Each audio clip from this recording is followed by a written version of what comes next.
Praise the lord. హల్లెలూయా. ప్రభునందు ప్రియదేని పిల్లారా, నేటి వాక్య ధ్యానము కొరకు మిమ్మల్ని ప్రేమతో ఆహ్వానిస్తూ ఉన్నాను. నేటి వాక్య ధ్యానముగా 59వ కీర్తన మొదటి నుండి దేవుని లేఖనాన్ని చదువుకుంటూ ధ్యానం చేసుకుందాం. ప్రధాన గాయకునికి అల్ తర్షేతు అను రాగం మీద పాడదగినది. దావీదును చంపుటకు సౌలు పంపిన వారు ఇంటి యొద్ద పొంచి ఉన్నప్పుడు అతడు రచించినది అనుపద గీతము. నా దేవా, నా శత్రువుల చేతిలో నుండి నన్ను తప్పింపుము. నా మీద పడు వారికి చిక్కకుండా నన్ను ఉద్ధరింపుము. పాపము చేయు వారి చేతిలో నుండి నన్ను తప్పింపుము. రక్తాపరాధుల చేతిలో నుండి నన్ను రక్షింపుము. నా ప్రాణము తీయవలెనని వారు పొంచి ఉన్నారు. యెహోవా, నా దోషమును బట్టి కాదు, నా పాపమును బట్టి కాదు, ఊరకయే బలవంతులు నాపైని పోగుబడి ఉన్నారు. నా యందు ఏ అక్రమమును లేకున్నను వారు పరుగులెత్తి సిద్ధపడుచున్నారు. నన్ను కలుసుకున్నటికై మేల్కొనుము. సైన్యములకు అధిపతియగు యెహోవా, యెహోవైన దేవా, ఇశ్రాయేలు దేవా, అన్య జనులందరినీ శిక్షించుటకై మేల్కొనుము. అధిక ద్రోహులలో ఎవరిని కనికరిప్పకము. సాయంకాలమున వారు మరల వచ్చెదరు. కుక్కవలే మొరుగుచు పట్టణము చుట్టూ తిరుగుదురు. వినువారు ఎవరునూ లేరనుకొని వారు తమ నోట నుండి మాటలు వెళ్ళగొక్కుదురు. వారి పెదవులలో కత్తులున్నవి. యెహోవా, నీవు వారిని చూచి నవ్వుదువు. అన్యజనులందరినీ నీవు అపహసించుదువు. నా బలమా, నీ కొరకు నేను కనిపెట్టుకొనుచున్నాను. నా ఉన్నతమైన దుర్గము దేవుడే. నా దేవుడు తన కృపతో నన్ను కలుసుకొనెను. నా కొరకు పొంచియున్న వారికి సంభవించిన దానిని దేవుడు నాకు చూపించును. వారిని చంపకము, ఎలయనగా నా ప్రజలు దానిని మరిచిపోదురేమో. మా కేడమైన ప్రభువా, నీ బలము చేత వారిని చెల్లాచెదురు చేసి అనగగొట్టుము. వారి పెదవుల మాటలను బట్టి, వారి నోటి పాపమును బట్టి, వారు పలుకు శాపములను బట్టి, అబద్ధములను బట్టి వారు తమ గర్వములో చిక్కపడుదురుగాక. కోపము చేత వారిని నిర్మూలము చేయము. వారు లేకపోవునట్లు వారిని నిర్మూలము చేయము. దేవుడు యాకోబు వంశమును ఏలుచున్నాడని బూదిగంతముల వరకు మనుషులు ఎరుగునట్లు చేయము. సాయంకాలమున వారు మరల వచ్చెదరు. కుక్కవలే మొరుగుచు పట్టణము చుట్టూ తిరుగుదరు. తిండి కొరకు వారు ఇటు అటు తిరుగులాడెదరు. తృప్తి కలగని ఎడల రాత్రి అంతయో ఆగుదురు. నీవు నాకు ఎత్తైన కోటగా ఉన్నావు. ఆపద్దినమున నాకు ఆశ్రయముగా ఉన్నావు. నీ బలమును గూర్చి నేను కీర్తించెదను. ఉదయమున నీ కృపను గూర్చి ఉత్సాహగానము చేసేదను. దేవుడు నాకు ఎత్తైన కోటగాను కృపగల దేవుడుగాను ఉన్నాడు. నా బలమా, నిన్నే కీర్తించెదను. ఆమెన్. ప్రభునందు ప్రియదేని పిల్లారా, చదువుకున్న లేఖ నిమిత్తమే ప్రార్థన చేద్దాం. దయగలిగిన మా ప్రియ పరలోకపు తండ్రి, గొప్ప దేవ, మీ ఘనమైన ఉన్నతమైన నామానికి స్తోత్రాలు నాయన. ఏ మంచి లేని మా జీవితంలో మరొక నూతన ఉదయాన్ని అనుగ్రహించారు తండ్రి. ఈ ఉదయకాలమున మేము చదువుకున్న ఈ 59వ కీర్తనను మా కొరకు దీవించండి. ఈ కీర్తనలో నుండి కొన్ని ఆత్మీయ పాఠాలు మీరే మాకు బోధించి నేర్పించమని యేసయ్య దివ్యనామమున అడిగి వేడుకుంటూ ఉన్నాము తండ్రి. ఆమెన్.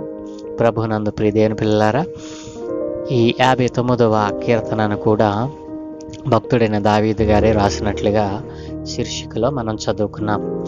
ఈ కీర్తన రాయబడిన సందర్భము కూడా శీర్షికలో మనకు చెప్పబడింది. దావీదును చంపటానికి సౌలు రాజు మనుషులను పంపించినప్పుడు ఆ మనుషులు దావీదు ఇంటి ముందట పొంచి ఉన్నప్పుడు దావీదు లోపల ఉండి రాసినటువంటి అనుపద గీతము ఈ యొక్క కీర్తన. ప్రియదేని పిల్లలారా, శత్రువైన అపవాది మన మీద దాడి చేయాలని తన సైన్యమును అనేక మందిని ఈ రోజున ఏర్పాటు చేసుకున్నాడు.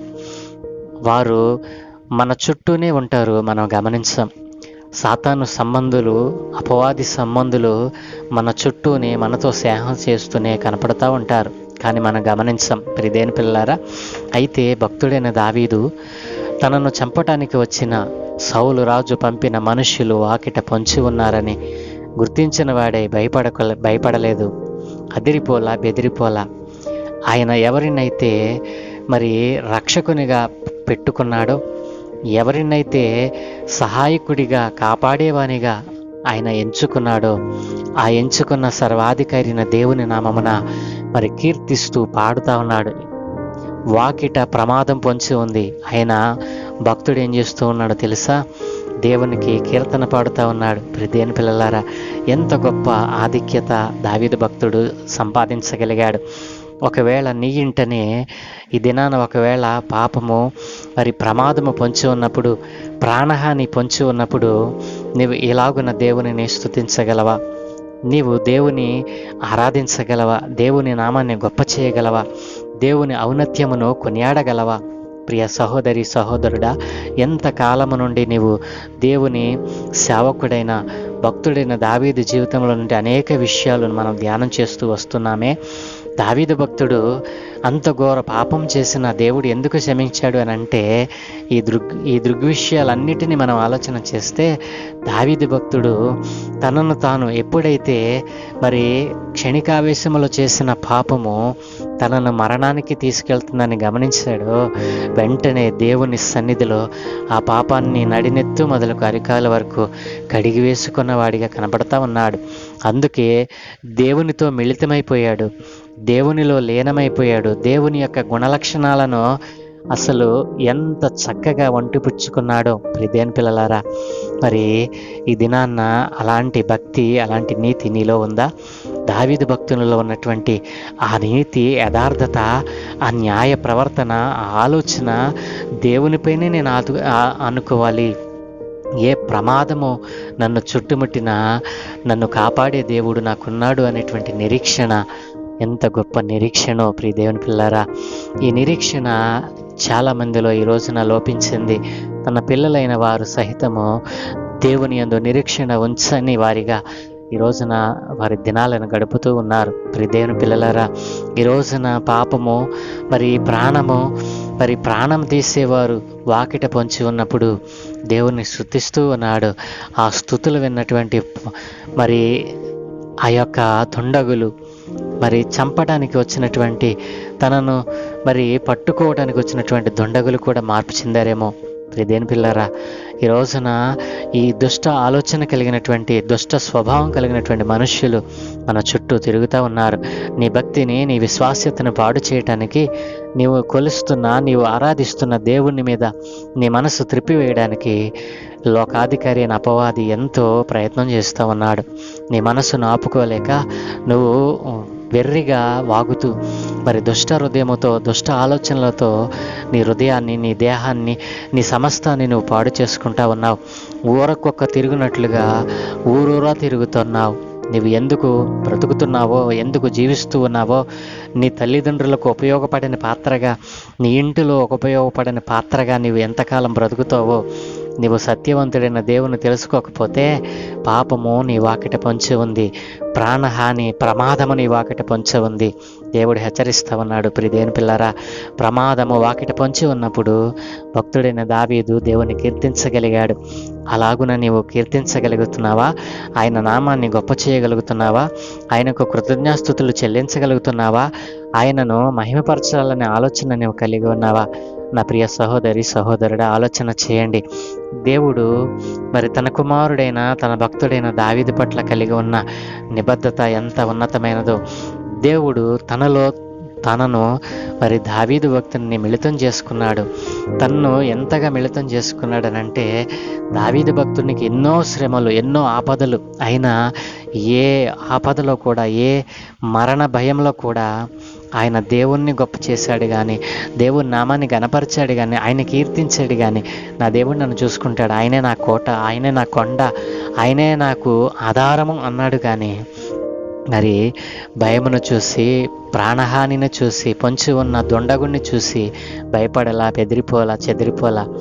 దేవుని పిల్లారా అంటున్నాడు కదా, నా బలమా నీ కొరకు నేను కనిపెట్టుచున్నాను, నా ఉన్నతమైన దుర్గము నా దేవుడే అని చెప్పగలుగుతా ఉన్నాడు. నా ప్రియ సహోదరి సహోదరుడా, మరి పాపము భయంకరమైనటువంటి ప్రాణము తీసేవారు మరి ప్రాణహాని వాకిట పొంచి ఉన్నప్పుడు, మరి అపాయము మరి వాకిట పొంచి ఉన్నప్పుడు లోపల సంతోషముతో దేవుని ఆరాధిస్తూ ఉన్నాడు, దేవుని కొనియాడుతూ ఉన్నాడు.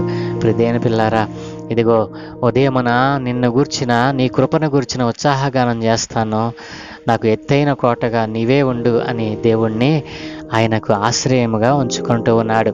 ఆయనను ఆశ్రయంగా పిలుస్తూ ఉన్నాడు. నీ దేవుణ్ణి నీవు ఎప్పుడైనా ఇలాగ ఆహ్వానించావా? నీవు నమ్ముకున్న నీ దేవుని యొక్క ఆశ్రయం కిందకు రావాలని ఎప్పుడైనా ఆశపడ్డావా? నా ప్రియ సహోదరి సహోదరుడా, ఆయన అంటున్నాడు కదా, దేవుడు నాకు ఎత్తైన కోటగాను కృపగల దేవుడుగాను ఉన్నాడు, నా బలమా నిన్నే కీర్తిస్తాను అంటూ ఉన్నాడు. ఎత్తైన కోటగా ఉన్న దేవుని బలమైన చేతి కింద నీ ఉండక ఈ దినాన్న నీ జీవితాన్ని, నీ కుటుంబాన్ని, నీకు కలిగిన సమస్తాన్ని ఆపదలో పడేసుకుంటున్నావు. నా ప్రియ సహోదరి సహోదరుడా, వాకిట పాపము పొంచి ఉంది, వాకిట ప్రమాదము పొంచి ఉంది, వాకిట నీ ప్రాణము తీసేవారు పొంచి ఉన్నారు. నీవు ఇంకొంచెం సేపు ఒకవేళ జీవముతో ఉంటావేమో, మరొక క్షణములో ఏం జరుగునో నీకు తెలియదు కదూ. కాబట్టి భక్తుడైన దావీదు ఏ రీతిగా దేవుని యందు విశ్వాస్యతను కలిగి ఉన్నాడో, దేవునిని తనకు రక్షకునిగా పెట్టుకొనగలిగాడో, నా ప్రియ సహోదరి సహోదరుడా, ఆ కృపగల దేవుడు నీ పట్ల ఎంతో కృపను, ఎన్నో సంవత్సరాలుగా నీ పట్ల కృపను చూపుతూ, నీ పట్ల కృపను వెల్లడి చేస్తూ నిన్ను కాపాడుతూ ఉన్నాడే. ఆ సర్వశక్తి కలిగిన దేవుని నామాన్ని కీర్తించగలిగినటువంటి ఒక్క క్షణమైన నీ జీవితంలో ఉందా?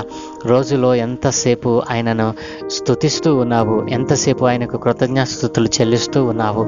నిన్ను కాపాడుతున్నటువంటి దేవునికి నీవు మరి థ్యాంక్స్ గివింగ్ చెప్పేటువంటి అలవాటు నీకు లేదా? దేవుడు నీకు ఎన్నో విధాలుగా నీ ఆపదల నుండి, నీ శ్రమల నుండి, నీ కష్టాల నుండి, నీ బాధల నుండి తప్పించాడే, వాటి నుండి విడుదల పొందించాడే.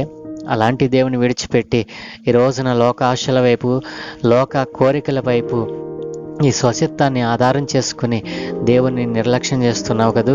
దేవుని సువార్త సకల జనులకు ప్రకటించమని దేవుడు చెప్పిన మాటను నీవు నిరర్ధకం చేస్తున్నావు కదూ.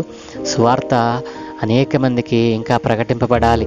సువార్త నమ్మని వారు అనేక మంది ఉన్నారు, వ్యతిరేకించేవారు ఉన్నారు. వారి కోసం ప్రార్థన చేస్తూనే సత్యవంతుడైన దేవుని నామాన్ని ప్రకటించాలి. అలాగున ప్రకటించటానికి నీవు మరి ఆశపడుతూ ఉన్నావా?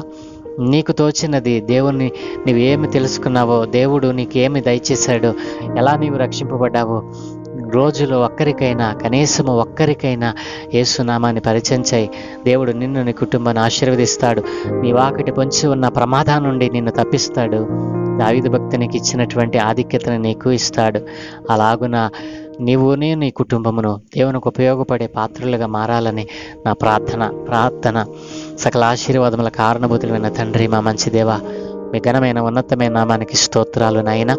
ఇదిగో తండ్రి, ప్రాణము తీసేవారు వాకిట పొంచి ఉన్నప్పుడు నీ భక్తుడైన దావీదు ఏ రీతిగా అయితే నాయన ఇదిగో నిన్ను స్తుతించగలిగాడు, నిన్ను ఆరాధించగలిగాడు అయినా, అలాంటి గొప్ప నైనా విశ్వాస్యపు బ్రతుకును నైనా నీ పిల్లలైన మా అందరికీ అనుగ్రహించమని నైనా, వాకిట పాపము పొంచి ఉన్న నా బలమైన కొండ, నా కోట, నా ఆధారమైన దేవుడు నన్ను కాపాడతాడని నిరీక్షణ ఇదిగో నీ పిల్లలైన వారందరికీ అనుగ్రహించమని, ఈ దినం మేము చేయు పనులంటి మీద మీకు అనుదృష్టి ఉంచండి.